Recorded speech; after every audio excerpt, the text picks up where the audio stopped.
Então, para abrir aqui oficialmente o nosso dia de hoje, do HR Tech Days 2022, com a palestra O Futuro é o Nosso Presente, eu quero convidar aqui com muito orgulho a Ana Werneck, Latam Tech Recruiter na Dell. Muito obrigado, Ana.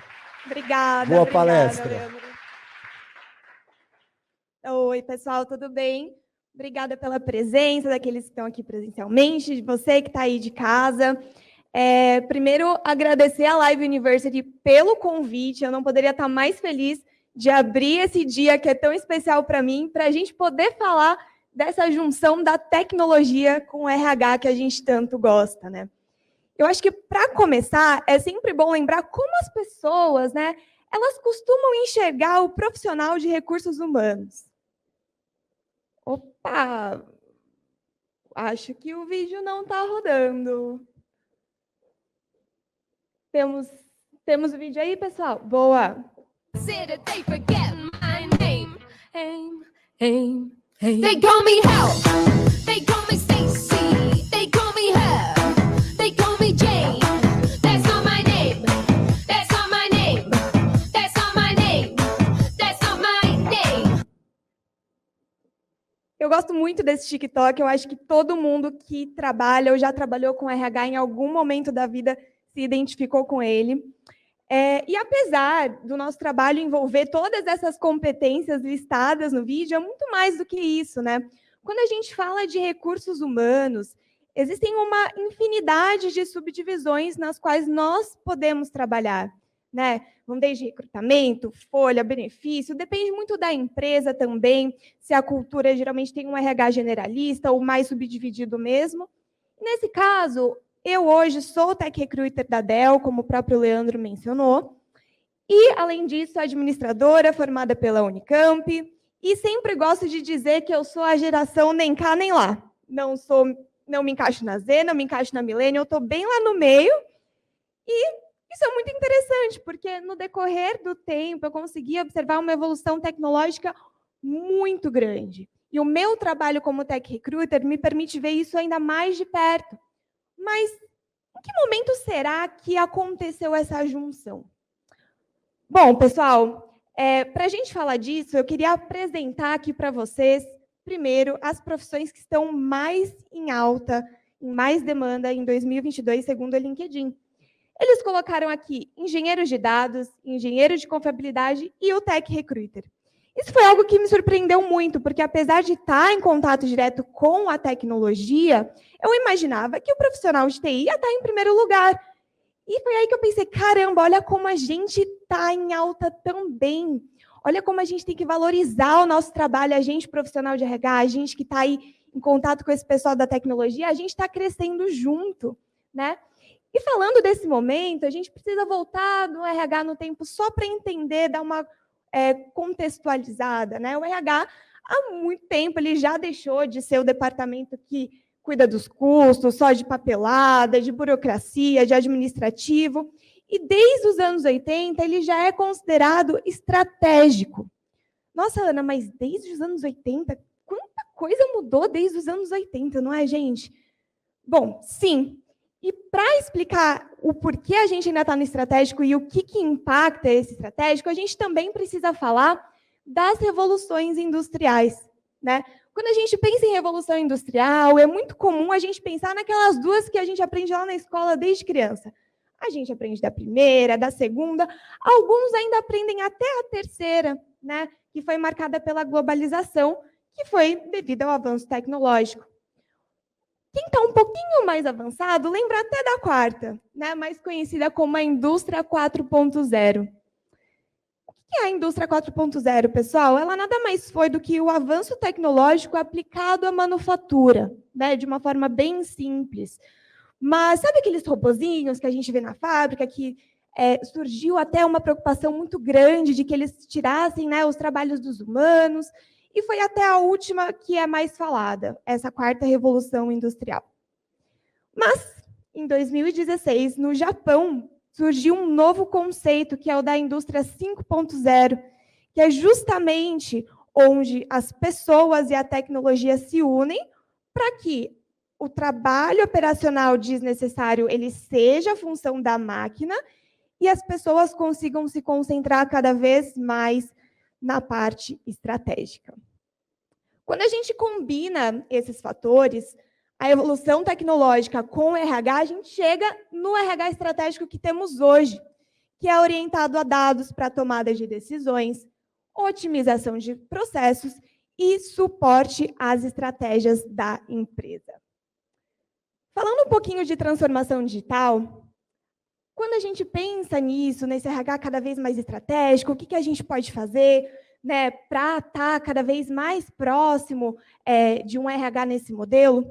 Existem 3 pilares que hoje na Dell a gente utiliza, né, para essa transformação, que nós chamamos de Dell Digital Way. Pessoas, então funcionários, clientes.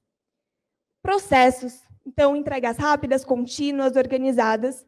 E tecnologia, proporcionando experiências personalizadas, né, para os nossos clientes e sempre lembrando dos 5 valores da nossa empresa. Então, resultado, integridade, inovação, cliente e winning together, que seria esse espírito de equipe de vamos vencer todos juntos.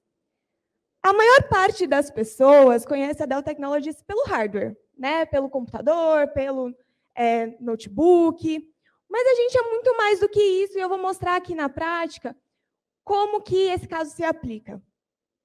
Estou trazendo aqui para vocês uma parceria que eu acho que pode ser surpresa para muita gente, mas a Dell e a McLaren são parceiras, né? Então, a McLaren hoje utiliza os nossos equipamentos para aperfeiçoar a aerodinâmica, né? Então, fazer com que os carros sejam cada vez mais rápidos, testar, estudar, prototipar.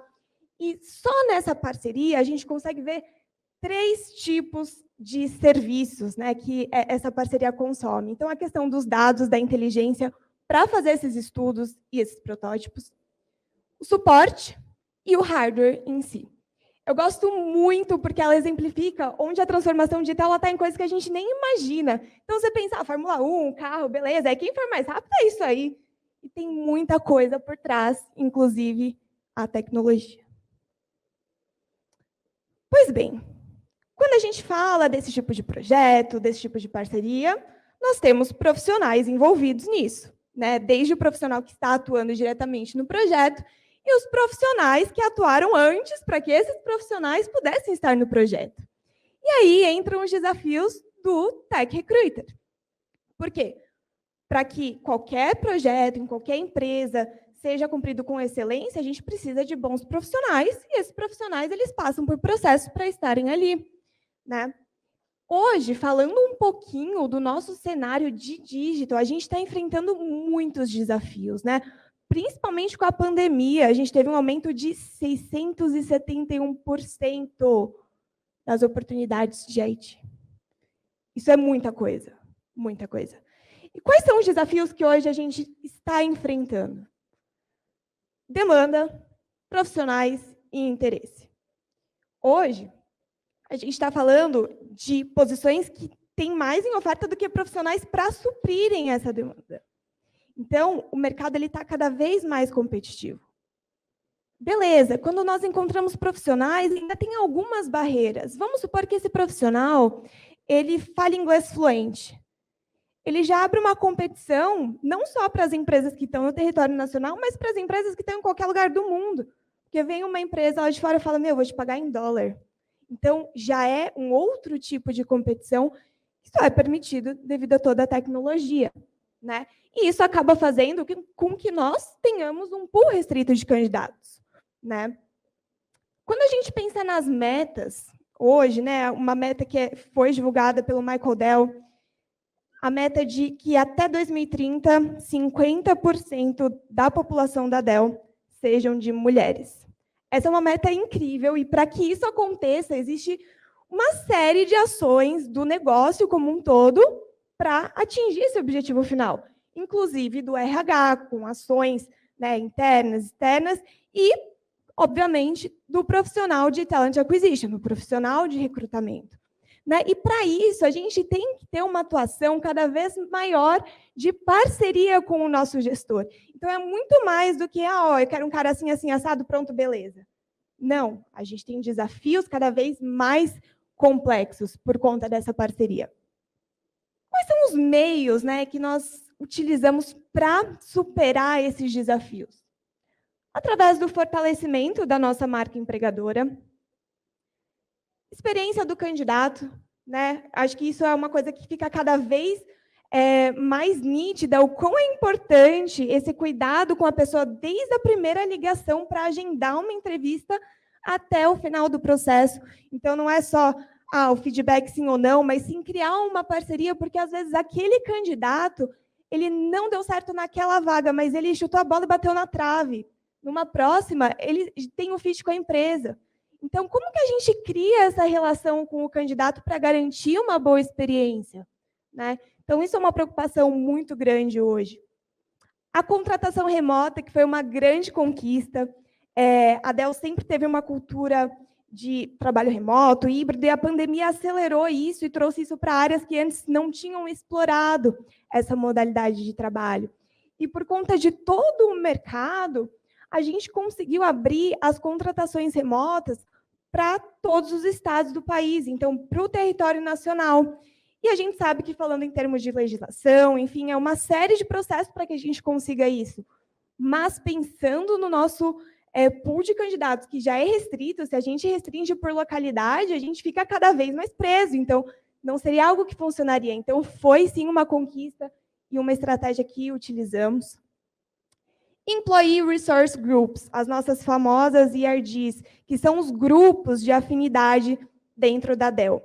Então, quando você entra como colaboradora Dell, você tem a opção de se voluntariar para algum grupo que tenha um assunto com o qual você tenha alguma afinidade, algum tipo de interesse. Então, por exemplo, eu faço parte do Women in Action, que é uma organização para falar da mulher no mercado de trabalho, principalmente, né, na mulher na tecnologia, que a gente sabe que ainda agora a gente está começando a abrir, né, desbravar esse caminho, mas que por muito tempo foi uma área predominantemente masculina, né? Então, tanto que se a gente vê os profissionais mais sêniores do mercado, geralmente são homens, né? Então, agora a gente está, né, falando de tecnologia para mulheres e tudo mais, e a Dell, através da CRG, fomenta esse assunto cada vez mais, né? Não só em termos de mulheres, mas temos uma infinidade de grupos de diversidade, né? Que também fazem com que as pessoas falem, opa, que empresa legal, né? Porque eu, como mulher, eu quero estar num lugar que valorize o meu trabalho, né? Que valorize a mulher na tecnologia. Então, isso também acaba sendo um diferencial para a gente superar aqueles desafios, né? Porque, como comentei, os profissionais de IT acabam tendo diversas oportunidades. Então, são essas pequenas coisas, e pequenas bem entre aspas, que fazem muita diferença, de repente, para o candidato decidir se ele vai para a empresa X ou Y, né? E, voltando a falar da parceria do recrutador com o gerente de contratação. Gente, uma coisa que é muito importante. A Stack Overflow, ela divulgou uma pesquisa que diz que 40% dos profissionais, dos desenvolvedores de TI, hoje, não se sentem representados pelo LinkedIn e pelo currículo. Então, como eu, Tech Recruiter, vou utilizar esses dois meios apenas para julgar ou fazer um filtro, como na maioria das áreas. Mas se eu sei que 40% é um número muito grande, eu vou restringir o que já é restrito, eu não posso me guiar pelos meios básicos, sendo uma recruiter de tecnologia. Então, a gente tem diversos outros tipos de plataforma que a gente tem que utilizar para conseguir fazer um assessment, um julgamento adequado sobre prosseguir ou não num processo seletivo. Por exemplo, o GitHub. O GitHub é uma plataforma utilizada pelos desenvolvedores, onde eles conseguem colocar os projetos deles, os códigos que eles utilizaram. Ai, Ana, eu preciso saber de código? Não. Você é um profissional de RH, você não precisa saber do código, mas você precisa saber entrar no GitHub e entender, putz, ele está ativo no GitHub, ele tem trazido os projetos que ele comentou na entrevista, quais são os códigos que predominam lá no GitHub dele.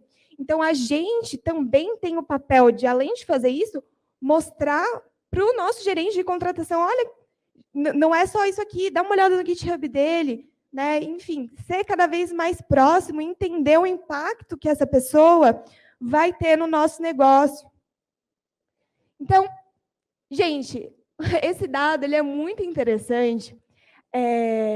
Descobrimos que 85% das profissões que vão existir em 2030 ainda não existem. E isso é uma coisa que, quando eu li, eu fiquei, meu Deus do céu, 85% em 8 anos, isso é muita coisa, né? E pensando nisso, o que a gente pode fazer para se preparar como profissional de RH? Porque grande parte desses trabalhos vão ser atrelados à tecnologia. Como profissionais de RH, o que a gente pode fazer para já se preparar e ir caminhando, e evoluindo junto com essa área, junto com esses profissionais? Eu separei aqui 4 tópicos muito importantes relacionados ao mercado: preparação, oportunidade e estratégia. Quando a gente fala de mercado, é de extrema importância que, principalmente o Tech Recruiter, o profissional de RH que está muito em contato com a tecnologia, ele esteja atento ao que está acontecendo. Ele precisa, pelo menos uma vez por dia, dar uma olhada no mercado de tecnologia, entender o cenário onde ele está enquadrado, quem são os competidores dele. Precisa entender e fazer networking com outros tech recruiters. Isso é muito importante, não só para a área de recrutamento, mas para qualquer área, né? O networking, ele te traz estudos, te traz outras visões, te traz exemplos de ações que podem ser bacanas de você tentar implementar. Então, esse é um jeito muito legal de se preparar, porque a gente sabe que a globalização ela está aí. O próprio exemplo foi essa questão da abertura dos profissionais de TI de trabalharem em outros países, através da própria casa, ou então indo para outros países. Então, como que a gente se prepara para isso? Eu vou dar um exemplo. Hoje eu sou Tech Recruiter de Latam, mas a maior parte, das minhas vagas, a maior parte do meu trabalho acaba se concentrando no Brasil. Mas se eu sei, porque eu pesquisei, que há uma tendência em crescimento de profissionais de IT em outros países da América Latina, como que eu me preparo para eu conseguir trazer uma boa experiência para o candidato, manter toda a qualidade do meu trabalho hoje aqui no Brasil para outros países? Eu falei, cara, o espanhol. Porque, assim, beleza, vai precisar de inglês em algum momento para entrar na Dell? Muito provavelmente. Mas eu abordar o cara na língua dele, conversar com ele, isso não agrega um valor para o meu trabalho e para a experiência do candidato? Então, essa é uma das maneiras que eu encontrei de me manter ascendente junto com as tendências do mercado e desses profissionais. Gente, oportunidades de diversidade, de inclusão, a própria meta do Michael Dell, eu acho ela incrível. Eu divulgo para todo mundo, gente, mulheres, 50% até 2030, vamos! Então, esse é um olhar que a gente tem que ter cada vez mais. E como que a gente atrai mais mulheres? Como que a gente faz para atingir essa meta? Estratégia, porque sem estratégia, gente, não adianta nada. Você pode ter evolução da tecnologia, você pode ter as pessoas, mas se elas não estão utilizando a tecnologia da melhor forma, você não está saindo do lugar. Então, tem que ter um approach estratégico para tudo isso. E aqui, eu gosto de dizer que não importa a globalização, tecnologia, rapidez, enfim, existem uma série de coisas que a gente pensa, mas a gente sempre tem que ter em mente que quem está no centro de tudo isso, dessa transformação, são as pessoas. E por isso que eu falo, todo mundo fala, o futuro já chegou, o futuro já chegou. O futuro já chegou, e ele é o nosso maior presente. É isso.